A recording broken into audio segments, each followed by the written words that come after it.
السلام علیکم ورحمۃ اللہ وبرکاتہ۔ دوستوں، ہم پھر آپ کی خدمت میں حاضر ہیں چوتھے پارے کے خلاصے کے ساتھ۔ آئیے دیکھتے ہیں کہ اللہ تعالیٰ ہمیں کیا پیغام عمل دے رہے ہیں چوتھے پارے میں۔ اگر وفاداری کا مقام چاہتے ہو تو وہ چیزیں خرچ کرو جنہیں تم عزیز رکھتے ہو۔ خانہ کعبہ اللہ کا سب سے پہلا گھر ہے۔ یہ تمہارے لیے برکت اور ہدایت کا سرچشمہ ہے۔ جو بھی وہاں پہنچ سکتا ہو اس پر واجب ہے کہ اس کی زیارت کرے۔ اہل کتاب کے چکر میں نہ پڑو، اللہ کی رسی کو مضبوطی سے تھامے رہو۔ اللہ کی ناراضگی سے بچو جس حد تک بچ سکو۔ مرتے دم تک دین اسلام پر قائم رہو۔ سب مل کر اللہ کی رسی کو مضبوط پکڑ لو اور ٹکڑے ٹکڑے مت ہو۔ اللہ کے اس احسان کو یاد رکھو کہ اس نے تمہارے دلوں کو جوڑ دیا اور تمہیں بھائی بھائی بنا دیا۔ تم آگ کے گڑھے کے کنارے کھڑے تھے، اس نے تمہیں اس کی تباہی سے بچا لیا۔ نیکی کی طرف بلاؤ، بھلائی کا حکم دو اور برائیوں سے روکتے رہو۔ ان لوگوں کی طرح نہ ہو جاؤ جو روشن آیتوں کے آ جانے کے بعد بھی حق سے بھٹک گئے اور ٹکڑے ٹکڑے ہو گئے۔ تم ان کی روش اختیار کرو جو راہ راست پر قائم ہیں۔ رات کے اوقات میں اللہ کی آیتوں کی تلاوت کرتے ہیں، اس کے آگے سجدہ ریز رہتے ہیں، اللہ اور روز آخرت پر ایمان رکھتے ہیں، معروف کا حکم دیتے ہیں، بدی سے روکتے ہیں اور بھلائی کے کاموں میں ایک دوسرے سے آگے رہنے کی کوشش کرتے ہیں۔ دشمنوں کو اپنا رازدار مت بناؤ، ان کے شر سے بچو۔ صبر اور تقوی کا دامن تھامے رہو۔ اللہ کی راہ میں نکلو تو پست ہمتی نہ دکھاؤ۔ اللہ کی ناراضگی سے بچو، بڑھا چڑھا کر سود نہ کھاؤ۔ اللہ اور رسول کی اطاعت کرو اور تیزی سے بڑھو اپنے رب کی بخشش اور اس جنت کی طرف جس کی وسعت آسمانوں اور زمین کے برابر ہے۔ جن کے دل تقوی سے مالا مال ہیں وہ امیری غریبی ہر حال میں خرچ کرتے ہیں، غصے کو پی جاتے ہیں اور دوسروں کے قصور معاف کر دیتے ہیں۔ یہ محسنین ہیں جنہیں اللہ پسند کرتا ہے۔ کبھی کوئی فحش کام سرزد ہو جائے تو اللہ کو فوراً یاد کرتے ہیں اور اپنے گناہوں کی معافی مانگتے ہیں۔ غلطی پر اصرار نہیں کرتے، ایسے لوگوں کے لیے اللہ کی مغفرت اور جنت ہے۔ پست ہمتی نہ دکھاؤ، غم نہ کرو، ایمان پر قائم رہو، ایسا کرو گے تو تم ہی غالب رہو گے۔ کیا تم نے یہ سمجھ رکھا ہے کہ یوں ہی جنت میں چلے جاؤ گے؟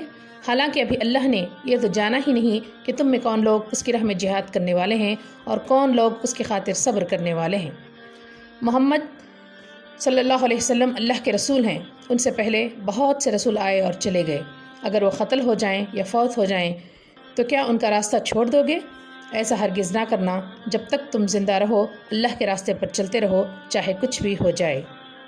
اللہ سے دعا کرو کہ اے ہمارے رب، ہماری غلطیوں اور کوتاہیوں سے درگزر فرما، ہماری بے اعتدالیوں کو معاف کر دے، ہمارے قدم جما دے اور کافروں کے مقابلے میں ہماری مدد کر۔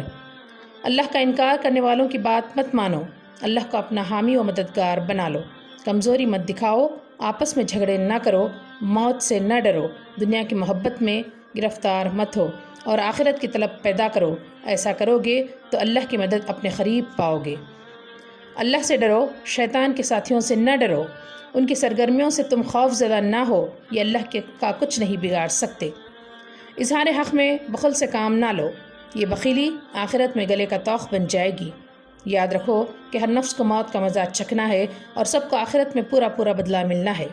دنیا کے دھوکے میں مت رہو، آخرت کی کامیابی کی فکر کرو۔ دین کی راہ میں آزمائشوں پر صبر کرو، کتاب الہی کی تعلیمات لوگوں میں عام کرو، اس میں کچھ بھی مت چھپاؤ۔ کائنات کی نشانیوں میں غور و فکر کرو، اٹھتے بیٹھتے اور لیٹتے ہر حال میں اللہ کو یاد کرو اور جہنم کے عذاب سے بچنے کی فکر کرو۔ اطمینان رکھو، اللہ کسی کا عمل ضائع نہیں کرے گا، خواہ مرد ہو یا عورت۔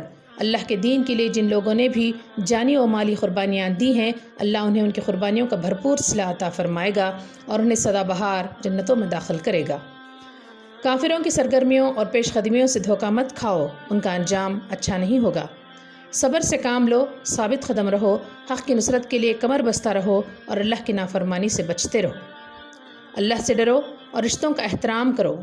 یتیموں کا مال ان کے حوالے کر دو، ان کا مال کھانے کی کوشش نہ کرو کیونکہ وہ تمہارے لیے حرام اور نقصان دہ ہے۔ تمہیں یتیموں کے بارے میں انصاف کرنا ہے اور عورتوں کے بارے میں بھی انصاف کرنا ہے۔ عورتوں کے مہر خوش دلی کے ساتھ ادا کرو، یتیموں کے مال کی بہتر نگہداشت کرو۔ وہ جب بڑے اور سمجھدار ہو جائیں تو ان کا مال ان کے حوالے کر دو۔ اللہ نے وراثت کے حق دار متعین کر کے بتا دیے ہیں، بتائے ہوئے حصوں کے مطابق ہر ایک کا حق اس کے حوالے کرو۔ وراثت میں سے یتیموں کا حق ہرگز مت مارو۔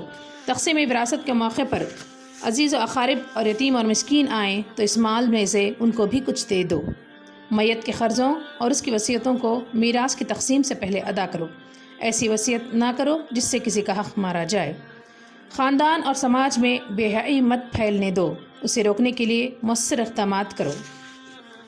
گناہ سرزد ہو جائے تو سچے دل سے جلد از جلد توبہ کر لو، نہ ہٹ دھرمی سے کام لو اور نہ توبہ کرنے کے لیے مرنے کے وقت کا انتظار کرو۔ عورتوں کو ستاؤ مت، ان کے ساتھ ظلم کا رویہ مت اختیار کرو۔ اگر علیحدگی کی نوبت آ جائے تو ان کو دیا ہوا مال ان سے واپس لینے کی حرکت مت کرو۔ ان کے ساتھ بھلے طریقے سے زندگی بسر کرو، جہاں تک ہو سکے ان کے ساتھ خوبصورتی سے نباہ کرنے کی کوشش کرو۔ اللہ نے جو رشتے حرام قرار دیے ہیں ان کی حرمت کا لحاظ کرو۔ یہاں پر خلاصہ پارہ 4 ختم ہوتا ہے۔ انشاءاللہ کل پھر ملیں گے خلاصہ پارہ 5 کے ساتھ۔ اجازت دیں۔ السلام علیکم ورحمۃ اللہ وبرکاتہ۔